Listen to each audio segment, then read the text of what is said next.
इस वीडियो में जानें कैसे आपकी दिनचर्या में महज कुछ बदलाव कर सकते हैं बढ़े हुए यूरिक एसिड को कम। नमस्कार, स्वागत है आपका कर्म आयुर्वेद के यूट्यूब चैनल पर, जहां आप किडनी और किडनी के आयुर्वेदिक उपचार से जुड़ी सभी जानकारी आसानी से पा सकते हैं। हम हमेशा ही किडनी की बीमारी में आपकी रीनल डाइट से जुड़ी जानकारी लेकर आते हैं। यूरिन में इन्फेक्शन या यूरिक एसिड का बढ़ना एक आम समस्या है। तो आज इस वीडियो में हम बात करेंगे यूरिक एसिड को कम करने के उपायों के बारे में। लेकिन मेरे आगे बढ़ने से पहले आप स्क्रीन पर मौजूद बेल आइकन को जरूर दबाएं और हमारे चैनल को सब्सक्राइब करें, ताकि आप हमारे चैनल की कोई भी नोटिफिकेशन या अपडेट अपने मोबाइल पर आसानी से पा सकें। मानव शरीर में प्योरीन के टूटने से यूरिक एसिड बनता है। यह ब्लड के सहारे किडनी तक पहुंचता है।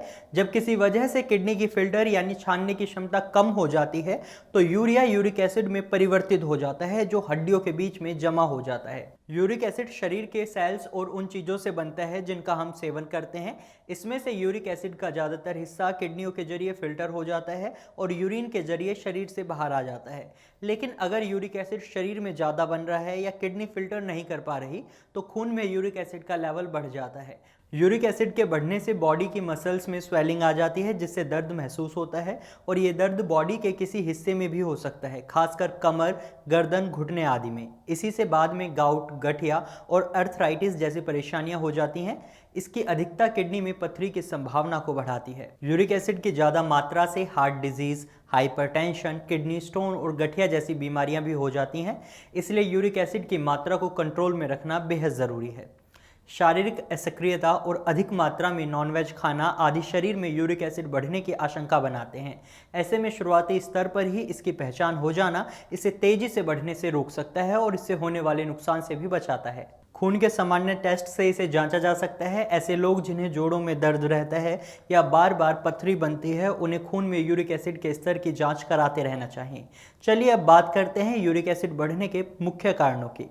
सबसे पहला, खान पान और लाइफस्टाइल में बदलाव यूरिक एसिड के बढ़ने का सबसे बड़ा कारण है। अगर आप डायबिटीज़ के मरीज हैं तो आपके शरीर में यूरिक एसिड का बढ़ना तय है, क्योंकि डायबिटीज़ की दवाओं से भी यूरिक एसिड बढ़ता है। रेड मीट, सी फूड, दाल, राजमा, मशरूम, गोभी, टमाटर, मटर, पनीर, भिंडी, अरबी और चावल खाने से भी यूरिक एसिड बढ़ता है। खाने के रूप में लिए जाने वाला प्यूरिन प्रोटीन भी यूरिक एसिड के लेवल को बढ़ाता है। जो लोग व्रत रखते हैं उनमें भी अस्थायी रूप से यूरिक एसिड का लेवल बढ़ जाता है। बहुत ज़्यादा शारीरिक कसरत या एक्सरसाइज करने से भी कई बार यूरिक एसिड का लेवल बढ़ जाता है। इसके अलावा ब्लड प्रेशर की दवाएं, पेन किलर्स और कैंसर रोधी दवाएं खाने से भी यूरिक एसिड की मात्रा बढ़ जाती है। अब बात करते हैं कि यूरिक एसिड को कम करना क्यों जरूरी है। शरीर में यूरिक एसिड का बढ़ना मोटापे व हाई ब्लड प्रेशर को बढ़ाने के साथ साथ शुगर और हार्ट से जुड़े रोगों की संभावना को भी बढ़ाता है। सर्वों की माने तो सामान्य लोगों की तुलना में जिन लोगों में यूरिक एसिड अधिक होता है उनमें टाइप 2 डायबिटीज होने की आशंका बढ़ जाती है। गाउट, गठिया होने पर जोड़ों के हिस्से में सूजन आ जाती है। खासतौर पर टखने में सूजन व दर्द के कारण चलना मुश्किल हो जाता है। होता यह है कि जोड़ों पर यूरिक एसिड क्रिस्टल के रूप में जमने लगता है, जिसके कारण एक या दो से अधिक जोड़ों में लाली, सूजन, गर्माहट व दर्द रहने लगता है। त्वचा पर भी काले धब्बे पड़ने लगते हैं। युवा लोगों में इसका मुख्य कारण अधिक मात्रा में नॉनवेज खाने के कारण शरीर में प्रोटीन की मात्रा का बढ़ना और अधिक अल्कोहल लेना होता है। यूरिक एसिड बहुत बढ़ने से सबसे ज़्यादा असर किडनी पर पड़ता है। कई बार इस नुकसान की भरपाई करना बहुत ही मुश्किल हो जाता है। यूरिक एसिड हाइपरटेंशन को काबू में रखने वाले महत्वपूर्ण घटक एंडोथाइलिल नाइट्रिक ऑक्साइड को कम कर देता है। ब्लड प्रेशर बढ़ने के कारण हृदय रोगों की आशंकाएं भी बढ़ जाती हैं। शुरुआत में यूरिक एसिड के बढ़ने का पता नहीं लग पाता। ज़्यादातर लोगों को इस बात की जानकारी भी नहीं होती कि यूरिक एसिड के बढ़ने को कैसे पहचानें। कुछ लक्षण हैं जिन्हें देखकर आप पहचान सकते हैं यूरिक एसिड को। जोड़ों में दर्द होना, उठने बैठने में परेशानी होना, उंगलियों में सूजन आ जाना, जोड़ों में गांठ की शिकायत होना। इसके अलावा पैरों और हाथों की उंगलियों में चुभन वाला दर्द होता है, जो कई बार असहनीय हो जाता है। इसमें आदमी ज़्यादा जल्दी थक भी जाता है, इसलिए इन लक्षणों को नज़रअंदाज ना करें। कभी भी इनमें से कोई भी लक्षण नजर आए तो डॉक्टर से संपर्क करें। यूरिक एसिड को कम करने के उपाय के लिए आप कुछ उपाय अपना सकते हैं। खासकर अपने आहार शैली में ये बदलाव जरूर लाएं। सबसे जरूरी है वजन को नियंत्रित रखना। मोटापे की स्थिति में वसा ऊतक शरीर में यूरिक एसिड का निर्माण बढ़ा देते हैं। रेड मीट, पोल्ट्री प्रोडक्ट्स और मछली का सेवन सीमित करें। आप शाकाहारी प्रोटीन के स्रोत जैसे डेयरी प्रोडक्ट ले सकते हैं। लो फैट दूध लेना ज़्यादा बेहतर होगा। मशरूम, पालक व हर तरह की दाल का सेवन कम करें। अल्कोहल ना लें या कम ही मात्रा में लें। बहुत अधिक बियर या अल्कोहल लेना शरीर से यूरिक एसिड बाहर निकालने में बाधा उत्पन्न करता है। इसकी जगह ज़्यादा से ज़्यादा मात्रा में पानी पिएं। अधिक फाइबर वाली चीज़ें खाएं। फाइबर ब्लड में मौजूद यूरिक एसिड को अब्जॉर्ब कर लेता है और इसे शरीर से बाहर निकालने में मदद करता है। इसबगोल, ओट्स, ब्रोकली आदि खाएं। विटामिन सी युक्त प्रोडक्ट्स बढ़ी हुई यूरिक एसिड की मात्रा को कम कर देते हैं। इससे यूरिक एसिड को यूरिन के रास्ते निकलने में मदद मिलती है। वनस्पति घी के बजाय खाना पकाने में जैतून के तेल का सेवन करें। जैतून का तेल शरीर में अतिरिक्त यूरिक एसिड के निर्माण को रोकने में मदद करता है। एंटीऑक्सीडेंट से भरपूर फल व सब्जियां खाएं। लाल शिमला मिर्च, टमाटर, ब्रोकली व अंगूर में एंटीऑक्सीडेंट्स विटामिन प्रचुरता में होते हैं। हरा धनिया एंटीऑक्सीडेंट से भरपूर होता है और एक तरह से डायूरेटिक की तरह काम करता है। इसका व इसके जूस का भरपूर सेवन करना गठिया और अन्य तकलीफों से निजात दिलाएगा। एप्पल साइडर विनेगर यानी सेब का सिरका पानी के साथ मिलाकर लेना भी फायदेमंद है। डॉक्टर्स भी यूरिक एसिड का स्तर कम करने के लिए कुछ दवाएं देते हैं जो आपकी सेहत और शरीर की प्रकृति के अनुसार दी जाती हैं। डॉक्टर की मदद लेना एक बेहतर उपाय साबित होगा। फैटी चीज़ें और अधिक मीठे खानपान एवं पेय पदार्थों का सेवन यूरिक एसिड के स्तर को कम करने में बाधा पैदा कर सकता है। यूरिक एसिड बढ़ने पर शराब और इन चीज़ों का सेवन ना करें। तो ये थे किडनी पेशेंट में यूरिक एसिड कम करने के उपाय। पर दोस्तों, अगर आप किडनी या किडनी से रिलेटेड किसी भी प्रॉब्लम से जूझ रहे हैं तो बिना समय बर्बाद करें आज ही संपर्क करें कर्मा आयुर्वेदा में। हमारा मानना है कि किडनी की बीमारी में सबसे उच्च उपचार अगर कोई है तो वह है आयुर्वेदिक उपचार। अगर आप या आपका कोई भी परिजन किडनी की बीमारी से पीड़ित है तो आज ही संपर्क करें कर्मा आयुर्वेदा में और पाएं किडनी से जुड़ी हर समस्या का हल। नमस्कार दोस्तों, आज हमारे साथ एक पेशेंट और जुड़े हैं जिनका नाम है चतुर्भुज गर्ग। कहाँ के रहने वाले हैं आप? रोहिणी शक्ति। अच्छा, पास ही हैं। तो जब आए थे उस समय क्या क्या दिक्कत आ रही थी आपको? सर ये दिक्कत थी जी उस टाइम। सब बड़े हुए थे, रिपोर्ट्स जितनी थी। अच्छा, क्रेडिनाइन पोटेशियम 10.5 क्रेडिनाइन 10.5 तक चला गया था। अच्छा, अब पौने 8 और पोटेशियम भी आप बता रहे हैं बड़ा हुआ था उस समय? पोटेशियम भी 6 के अराउंड था। 6 के अराउंड था। अच्छा, और फिजिकल लेवल पर भी काफी दिक्कत आ रही थी आपको? क्या क्या प्रॉब्लम्स आ रही थी बताएं? मैं 10 कदम भी चल नहीं सकूं था। अच्छा, सांस फूलने लग जाता था। अच्छा, अब तो 7-8 किलोमीटर बहुत सॉफ्टनेस पता। 7 किलोमीटर तक चल लेते हैं आप अभी? डेली चलता हूँ। 7 किलोमीटर? 7 किलोमीटर तो बहुत अच्छा डिस्टेंस है। 7-8 कितना घंटे में चलते हैं आप? कितना टाइम लगता है आपको 7 किलोमीटर चलने में? मेरे ख्याल में आधा पौना घंटे की। पौने घंटे में 7 किलोमीटर? अच्छी स्पीड से चलते हैं। और पहले तो आप बता रहे हो 5 कदम भी चलने में 10 कदम भी नहीं चल सकते। नहीं चल सकते। अच्छा जी, और क्या क्या इम्प्रूवमेंट्स आपको आई हैं? क्या क्या प्रॉब्लम्स हो रही थी पहले वो बताएं। जब आप आए थे फर्स्ट टाइम उस समय क्या क्या दिक्कत से जूझ रहे थे आप?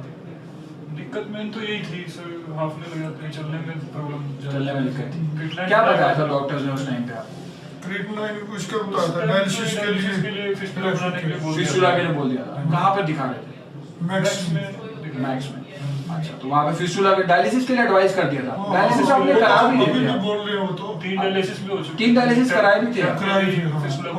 हॉस्पिटल में 3 डायलिसिस कराए थे, लेकिन जब से मेडिसिन ट्रीटमेंट लिए डायलिसिस नहीं करा। और ये सीबी गर्ग जी हैं, चतुर्भुज गर्ग जी, जो डायलिसिस करा रहे थे। क्रेडिनाइन उस समय 10 के आसपास था आपका? 10.5 था। तो आप भी साथ रहते हैं, आप देख रहे हो किस प्रकार से इनको इम्प्रूवमेंट आई है? इम्प्रूवमेंट टाइमली आई है। क्या क्या अच्छा, आप कुछ बता रहे थे मुझे जब आप जा रहे थे कि आपने कुछ टेस्ट कराए हैं।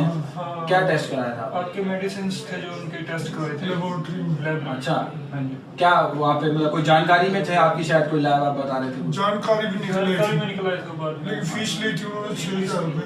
अच्छा, क्या बताया उन्होंने? टेस्ट आपने अपनी उससे कराए? नहीं, ओके, दवाई कोई दिक्कत वाली बात नहीं थी।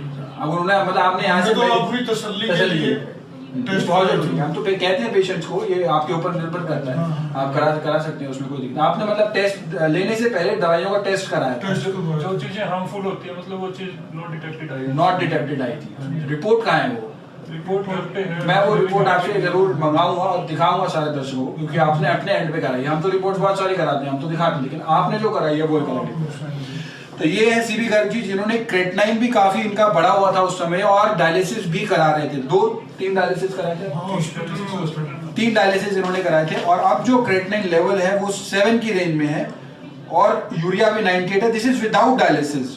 बगैर डायलिसिस की क्रेटिनिन से आता था, डायलिसिस इनका हो रहा था तब 10 के आसपास था, पोटेशियम भी हाई साइड पे था, 6 के आसपास था, अभी उससे रिड्यूस हुआ 5.3 की रेंज में है और यूरिया जो है वो भी 98 की रेंज में है। और डॉक्टर भी बहुत इम्प्रेसिव है, मतलब अचंभा मानने में कैसे बगैर उसके डायलिसिस के बिना डायलिसिस के कैसे वो अब भी विश्वास नहीं कर रहे। अच्छा, मान में तो 2-3 पे लेके हम अच्छी बात है, चलो हो जाए तो, अच्छा, लेकिन विश्वास नहीं कर पा रहे। इम्पॉसिबल है, इम्पॉसिबल है। वो ठीक है। कहाँ पे दिखाया था आपने, कौन से डॉक्टर? ये डॉक्टर इसमें बैठते हैं डॉक्टर मनोज अरोड़ा, अच्छा। किडनी के स्पेशलिस्ट है। अच्छा, नेफ्रोलॉजिस्ट ही हैं। तो उन्होंने बताया, आपने उनको बताया कि आप उनके कांटेक्ट में रहता हूँ मैं। अच्छा, नहीं आपने बताया कि आप ट्रीटमेंट ले रहे हैं कुछ और? हाँ दिखाई थी, अच्छा, लेकिन वो कहा कि मेरे उनके फील्ड नहीं है, उनकी फील्ड नहीं। तो मेरे ये मैंने पढ़ाई नहीं की, पढ़ाई नहीं कर रखी, मैं कुछ नहीं कह सकता, लेकिन लेते रहो ठीक है। लेकिन उन्होंने सही बताया कि उन्होंने पढ़ा ही नहीं है, उसको उस चीज की नॉलेज ही नहीं है। जनरली क्या होता है कि पेशेंट्स को कहते हैं कि ये नहीं लेना, वो जबकि उनको उस चीज की नॉलेज होती नहीं है। वो कहते हैं लेते रहो अगर इच्छा है। अच्छा, बहुत अच्छी चला दिया उन्होंने। मतलब नॉर्मल आ गई सारी नॉर्मल है, पर वो थोड़े मतलब अच्छे डॉक्टर, वो थोड़े घबरा गए, मतलब कि कैसे हो सकता है ये, क्योंकि उन्होंने कभी देखा नहीं होगा। काफी इम्प्रेसिव हुए। अच्छा, हाँ जी, बहुत अच्छी बात है। तो नेफ्रोलॉजिस्ट ने बोला ये इम्पॉसिबल है, यही बताया उन्होंने। नेफ्रोलॉजिस्ट ने बताया ये हो ही नहीं सकता कि आपको बगैर डायलिसिस के क्रेटिनिन कम हो रहा है और डायलिसिस की जरूरत भी नहीं है और चलने में भी 7-8 किलोमीटर आप चल रहे हैं। तो ये है सीबी गर्ग जी जो रोहिणी के निवासी हैं और बहुत अच्छे इनको रिजल्ट्स नजर आए हैं। नेफ्रोलॉजिस्ट ने भी इस चीज को माना कि ये अच्छा असंभव चीज जो है वो संभव होती चली जा रही है। किस किस प्रकार से हो रही है वो रिपोर्ट्स के आधार पे हो रही है। लालपेट लैब का चयन इन्होंने अपने अनुसार किया और दवाइयों का इन्होंने टेस्ट भी कराया कि किस प्रकार से दवाइयों में कुछ हार्मफुल तो नहीं है लेने से पहले। नॉट डिटेक्टेड आया मेडिसिन में, फिर उन्होंने मेडिसिन स्टार्ट करी और रिजल्ट भी बहुत अच्छे इनको नजर आए। तो ये है सीबी गर्ग जी जिनको बगैर डायलिसिस के क्रेटिनिन कम हुआ है और चलने में भी अब सक्षम है और अपना डे टू डे एक्टिविटी तो कर ही रहे हैं, पूरा जो भी आप काम करते हैं वो प्रॉपर आप कर रहे हैं। बहुत अच्छे रिजल्ट बने। Stop kidney dialysis. हमारा पता है G20 NDM 1 plot number B234 opposite NIMS Netaji Subhash place Pitampura new Delhi 110034। हमारे फोन नंबर्स हैं 09871712050 01142644274। हमारी ईमेल आईडी है doctor@karmaayurveda.com। अधिक जानकारी के लिए आप हमारी वेबसाइट www.karmaayurveda.com पर लॉग ऑन भी कर सकते हैं।